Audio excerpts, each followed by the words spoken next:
Hi, everyone. Thanks for joining me tonight for another episode of Creative Aging with our kids from Collective Pueblo. Hopefully you guys have found the video. It's a little later than had been planned.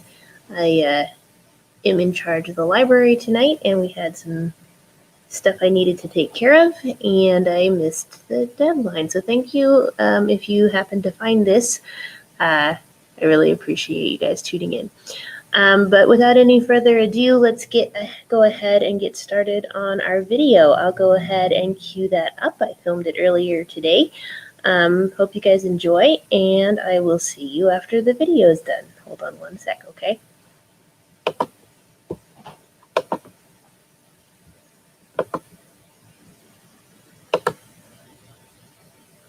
Hi everyone, thanks for watching today's installment of Creative Aging, Kids with Collective Pueblo. If you guys weren't able to get registered for this program, I really do apologize. I think I might have done something wrong when I put it into the calendar. So if you had registered for last week's program, I went ahead and just sent you guys all out kits for this one. We have a lot of repeat customers, so I'm always happy to do that. If you are interested in getting a kit, please send me an email. I do have about 8 left. It is Sharon.rice, so SHARON.RICE @pueblolibrary.org. Please try not to give me a call. I don't have a phone in the Idea Factory, so I'm not always able to return your calls in a timely manner. And also, if you put a comment on the Facebook video, that's also probably not a really great place to put it either, because I don't have access to the library Facebook to comment. So sending me an email is the best way to do it. If you don't have access to email, call the main library at 562-5600, and they'll transfer me, and you'll leave a message on the voicemail in my old office, and I can hear that and send it to you, but please use that only as a last resort. Other than that, let's go ahead and get started with our kit. So today we're going to be making ring pin cushions. So this is actually a really easy kit. All we need today is scissors and a hot glue gun.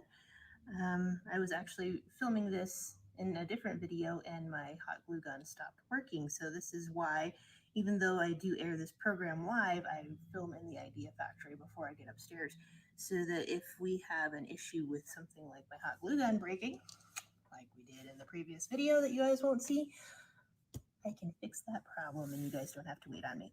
So we're going to start by cutting out pretty much half a teardrop, half an oval out of all of these small squares of felt in your kit. Some of you guys have different colored balls, different colored felt. But anyway, that's what we're going to be using for the petals of our pincushion ring flower. So I'm going to go ahead and start cutting those out. Here we go. We're going to do all 8 just kind of like that. We're going to leave one side flat and the other one curved. Felt's getting away from me. All right, here we go. So here, and you'll notice I actually managed to find my good fabric scissors before I got started. This time around, I'm very slowly learning. This is fantastic. You know, maybe next week I will remember to check my hot glue gun and make sure it's working before I start filming. So we're going to do all 8 of these like this.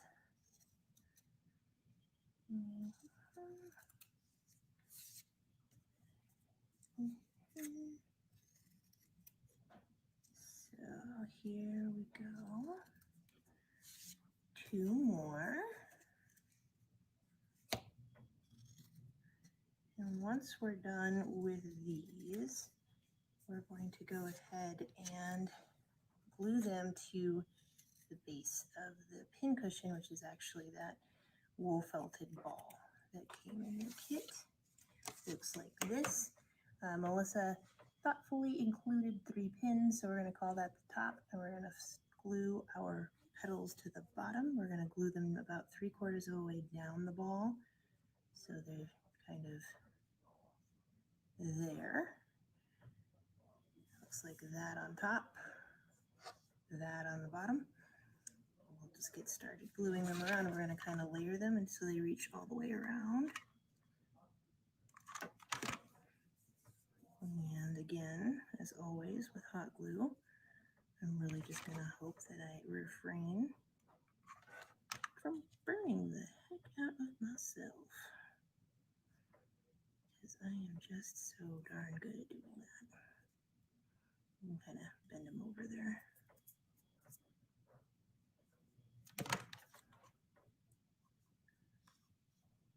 I use high heat glue guns here in the Idea Factory for lots of different reasons, a lot of it having to do with the fact that we're usually gluing things together that need a bit more power than just your more average everyday type glue.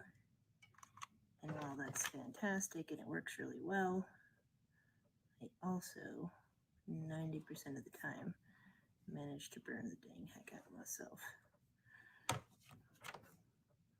And for that matter, so do a lot of the people who use them. So if you're one of those people who, like me, you just are always burning the crap out of yourself with your hot glue gun, I feel your pain. Literally, I do it every time. Wish I didn't. It would be so nice to like do a craft project and not walk away feeling like I had, not just hurt myself, but maybe needed to have a change of profession.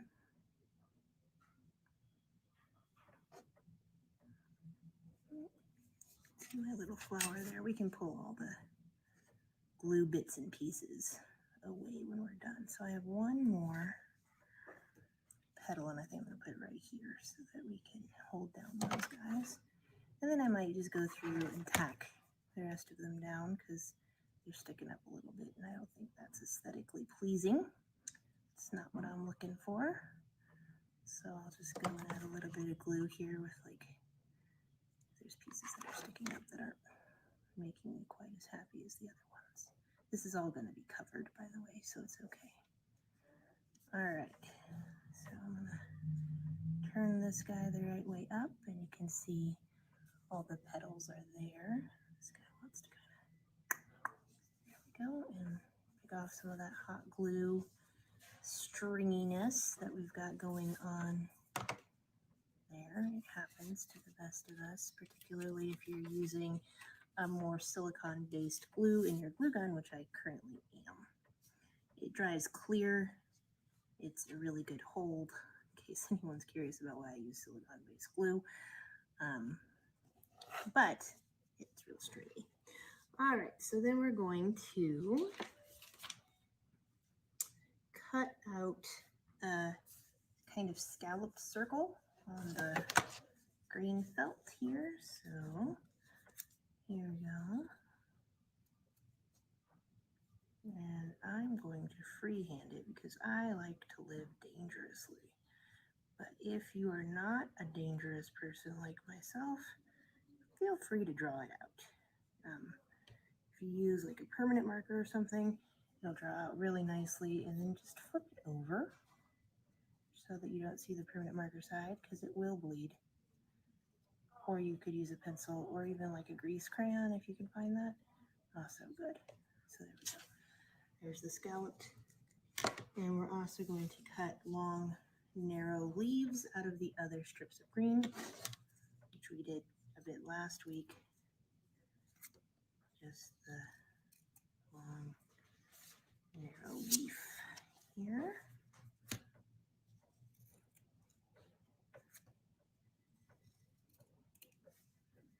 And we'll hot glue those to the back side of our kind of cabbage rows that we have going on here.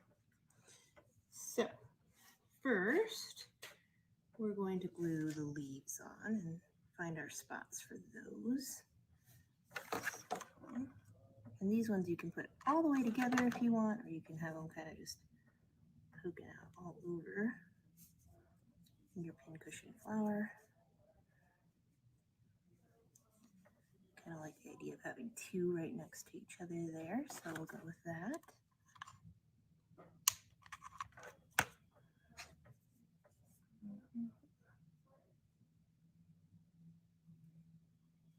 And then maybe one just right over here. I think that's good. We'll do that.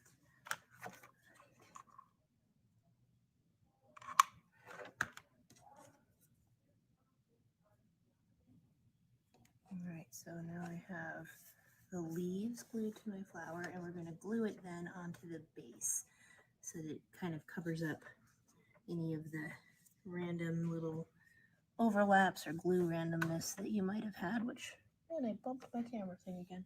Always doing that. And that just happens. You just get glue stuff everywhere. It also just happens that I bump my camera almost every time we try to do this.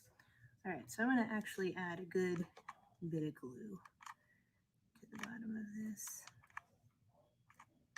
so that the other one, you know, I can hear it snapping and sizzling at me, so that tells me that that glue is pretty darn hot. And I am exercising a pretty large amount of caution. just not hot glue confident all the time. Okay, so now our pin cushion is glued, and you'll see that now the sides look really nice because we have covered it up with that green felt. It's a very pretty look. And our last little bit of business is going to just be to glue your ring onto the base of your pin cushion just like that. So I'm going to, actually I think what I'm going to do is I'm going to actually add glue to the ring base. And the reason for that is that then I can stick the ring base wherever I like it rather than being stuck once I put the glue on. So I want to stick it right there. Warm. Okay. Be careful, the ring is metal and it will conduct heat. So if you again have a hot glue gun, approach that with a little bit of caution. But this part's not too hot. That part's going to be really hot. This one's not so bad. All right. So then once that's on there, you now have a ring pin cushion. And for those of you who are curious about why you would have a ring pin cushion, it's for when you're sewing, you can just put it on your finger and hold it just like that. And whenever you need a pin, you just reach over and grab it out. The base of that is still really hot, or I would put it on and demonstrate it to you. It is adjustable. I have absolutely giant fingers, so I'm not going to put it on and bend it out of shape just quite yet, but I think you guys get the idea. So there is the flower pin cushion ring. I think it's really super cute. It's a nice, easy project, no sewing, just glue. And yeah, so I think next week we should be doing maybe some easy embroidery or a different type of fall themed kit. We're still working on seeing what supplies we can come up with. So thank you guys so much for attending our program again. I always appreciate watching you guys digitally attend, even though I don't get to see you all in person. And until I get to see you all in person, stay safe, stay healthy, and keep making. I miss you. Bye.